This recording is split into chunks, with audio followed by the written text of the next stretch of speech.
Hola, ¿cómo estás? Mi nombre es Triana y esto es Triana en Berlín y hoy vamos a hablar de una de las estrellas más brillantes de la época dorada de Hollywood, que cautivó al mundo con su talento multifacético y su aura magnética.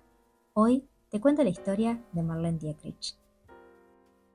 Marlene nació en Berlín el 27 de diciembre de 1901 con el nombre de Marie Magdalene Dietrich, y su vida fue un relato fascinante de determinación, innovación y valentía artística. Desde muy joven, Marlene mostró una inclinación hacia las artes escénicas, estudiando violín y piano en su juventud, y desde niña se hacía llamar Marlene, unión de Marie y Magdalene. Provenía de una familia clase media alta, su padre era teniente y su madre provenía de una familia que se dedicaba a las joyas. También tenía una hermana llamada Elizabeth. Sin embargo, su destino estaba marcado para las cámaras.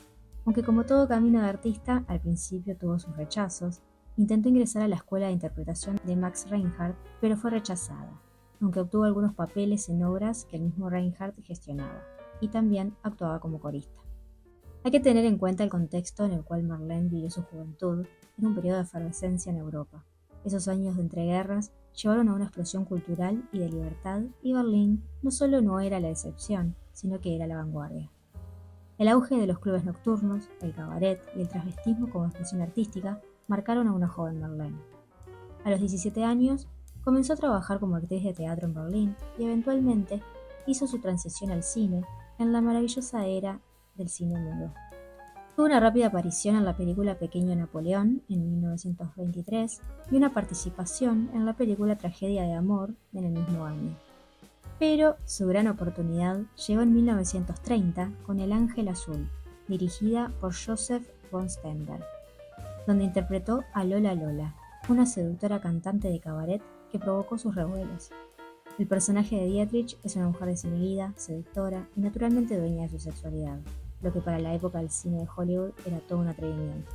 Un dato interesante de esta peli es que fue rodada en inglés y alemán simultáneamente, pero se considera que es mejor la versión alemana, ya que el acento de los actores en inglés es más difícil de entender.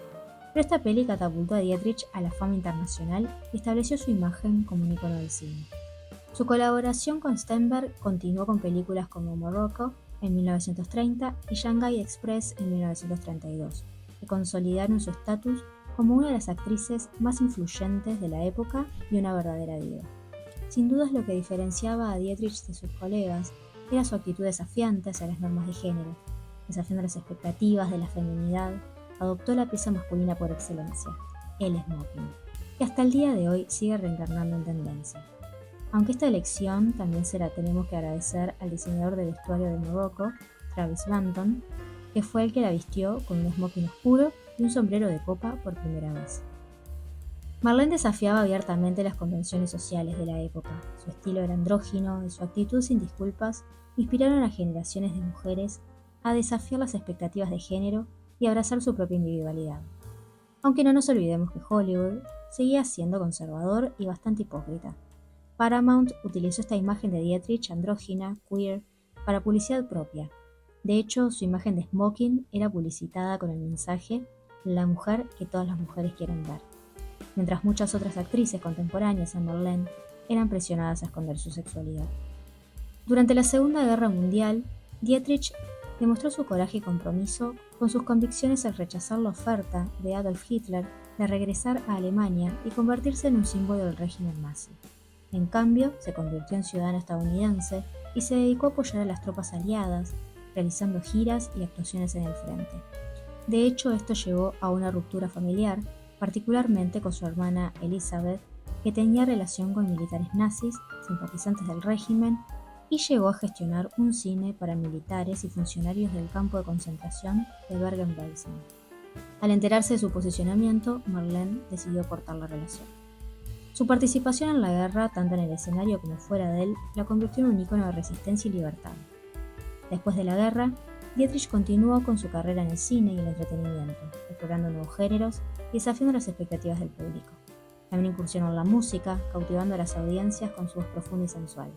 A medida que envejecía, Dietrich se negaba a ser definida por su edad, desafiando las convenciones de Hollywood sobre la belleza y la relevancia.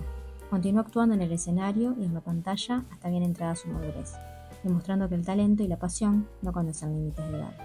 A partir de los años 50, Dietrich fue dejando paulatinamente el cine, pero comenzó con giras internacionales como gran actriz de cabaret, firmando contrato con el Hotel Sahara de Las Vegas en 1953, llevando el show a París, Argentina, Japón, España, entre otros.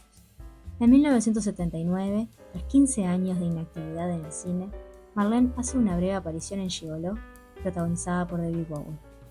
En 1984 se estrena el documental Marlene.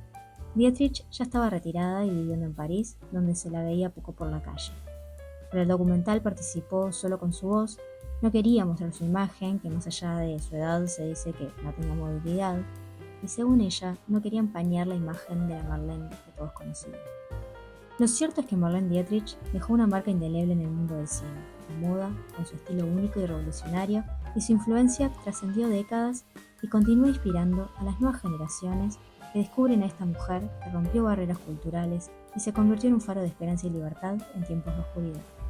Espero que te haya gustado este video, suscríbete que me ayudas un montón y nos vemos el domingo que viene. Que tengas una hermosa semana.